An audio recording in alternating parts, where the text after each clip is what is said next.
Dr. Rob here. Welcome back. We're talking about prophecy in the end times. We've been discussing Jesus' end time discourse. I stopped in the middle because I want to talk about this important day. It's the day of the Lord. And this is a day that occurs throughout the Old Testament. So it's important. So let's have a look at these references. Um, Isaiah chapter 13. See, the day of the Lord is coming, a cruel day with wrath and fierce anger to make the land desolate and destroy the sinners within it. The stars of heaven and their constellations will not show their light. The rising sun will be darkened and the moon will not give its light. All right. From Ezekiel 32. When I snuff you out, I will cover the heavens and darken the stars. I will cover the sun with a cloud and the moon will not give its light.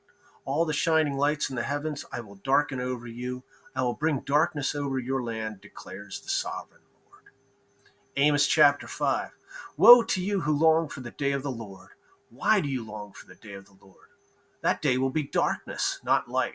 It will be as though a man fled from a lion only to meet a bear, as though he entered his house and rested his hand on the wall only to have a snake bite him. Will not the day of the Lord be darkness, not light, pitch dark, without a ray of brightness? Joel chapter 2. Even on my servants, both men and women, I will pour out my spirit in those days. I will show wonders in the heavens and on the earth, blood and fire and billows of smoke. The sun will be turned to darkness and the moon to blood before the coming of the great and dreadful day of the Lord.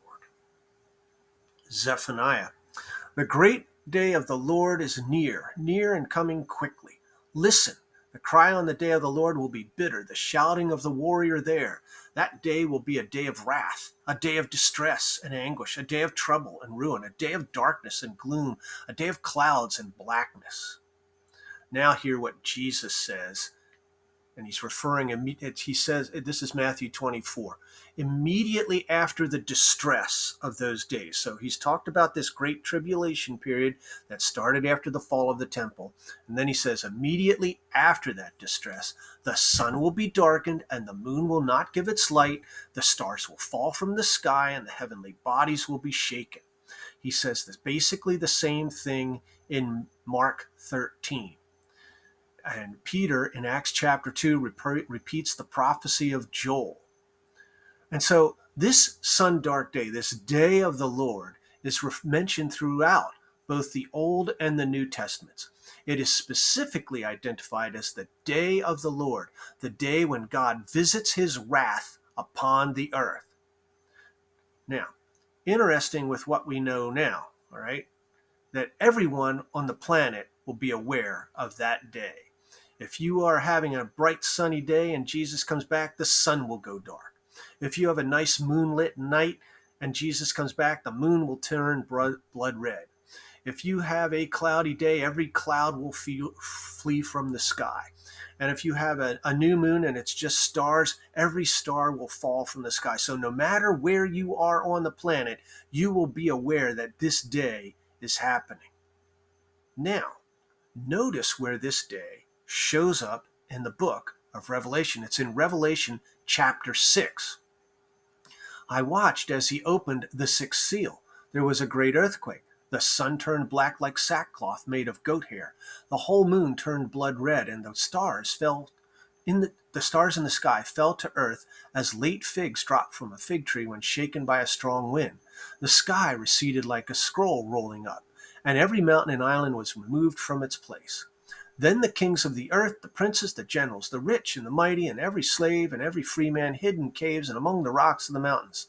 They called to the mountains and rocks, fall on us and hide us from the face of him who sits on the throne and from the wrath of the Lamb, for the great day of their wrath has come, and who can stand? Notice when Jesus said this was going to happen? Immediately after the distress, the tribulation of those days. So, in Jesus' mind, and the disciples asked, what are the signs of the coming of this age? Well, you're going to have wars, you're going to have this, it's going to be a time of terrible trouble. But at the end, the sun will go dark and it will be the day of the Lord. Now, we've kept pretty accurate meteorological records over the years. And I think I can say with great confidence This day has not happened yet. Somebody would have written that down. And so we are now, I believe, in the time of the Great Tribulation. It began with the fall of Jerusalem, and it will complete when that sun-dark day comes. The end of this age will be an unmistakable day. Everyone will know. Jesus says so in his discourse, and Revelation backs it up. So, thank you very much, and thanks for joining, and have a great day. We'll stop here.